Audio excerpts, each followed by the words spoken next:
Voilà, bonjour cher Internet, bonjour à tous ceux qui nous suivent. Aujourd'hui, je vais parler sur l'envoûtement.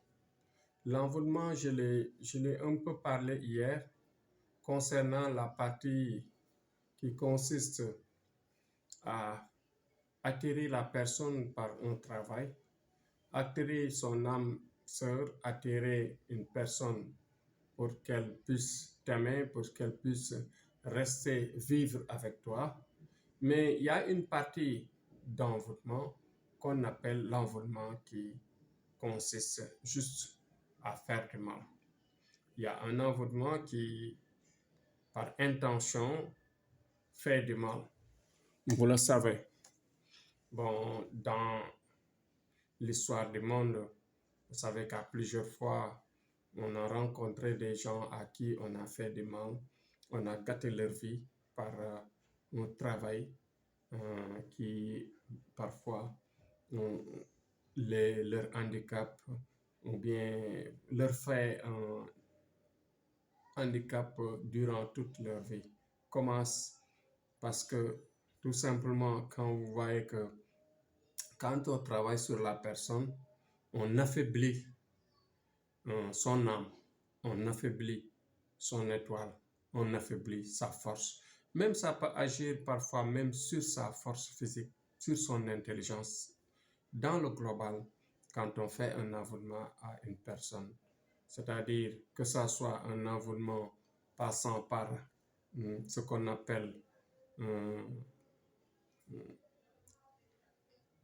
l'attirance, passant par exemple, le faire, le chercher, l'expulser de quelque part, l'attirer, bien l'amener, le ramener de d'un lieu à un autre, ou bien de faire de sorte de la dominer, de dominer cette personne-là.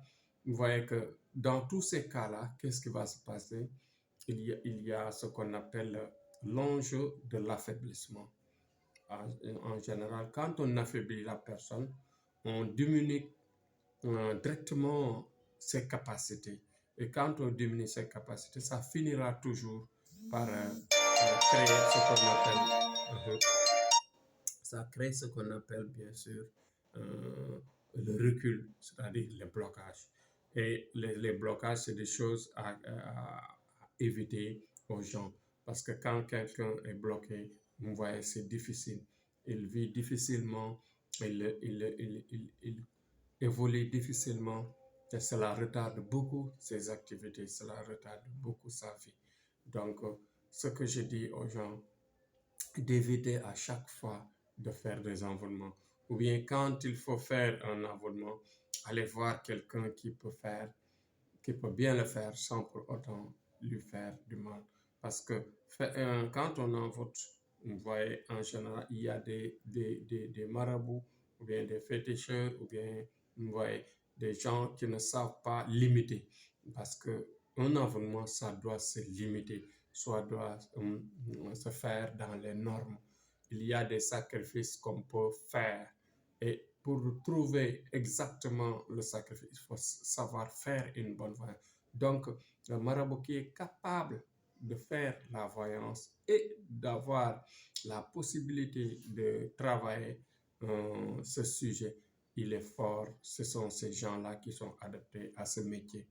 Mais par exemple, des gens qui travaillent sans pour autant savoir le vrai sacrifice, la vraie voie, la vraie méthode à appliquer, à faire pour arriver bien sûr à un résultat. Ces gens-là, en général, ce sont ces gens qui bloquent, ce sont ces marabouts qui bloquent, ce sont ces marabouts qui gâtent en général la vie des individus.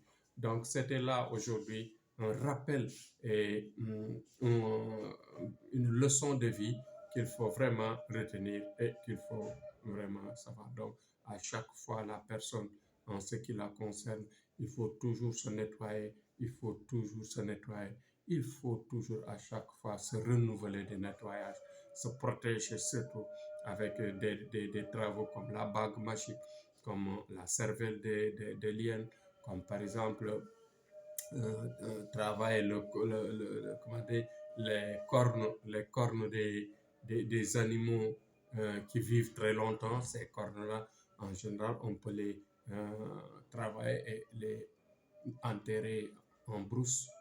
Cela aussi protège. Il y a d'autres formes de protection qui se font avec des coupes-coupes. On peut écrire sur un coupe-coupe et ranger ça quelque part. Il y a des techniques en tout cas de protection.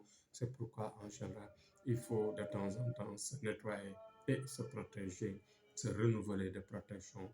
C'est ce qui va aider la personne à vivre correctement, surtout longtemps et réussir sa vie. Donc, Inch'Allah, demain, on revient sur autre chose pour que la vie des gens s'améliore, écouter et aient l'esprit d'écoute et de réaliser, c'est-à-dire d'exercer, de faire, de comprendre surtout ce qu'on dit. Inch'Allah, jusqu'à demain, Inch'Allah.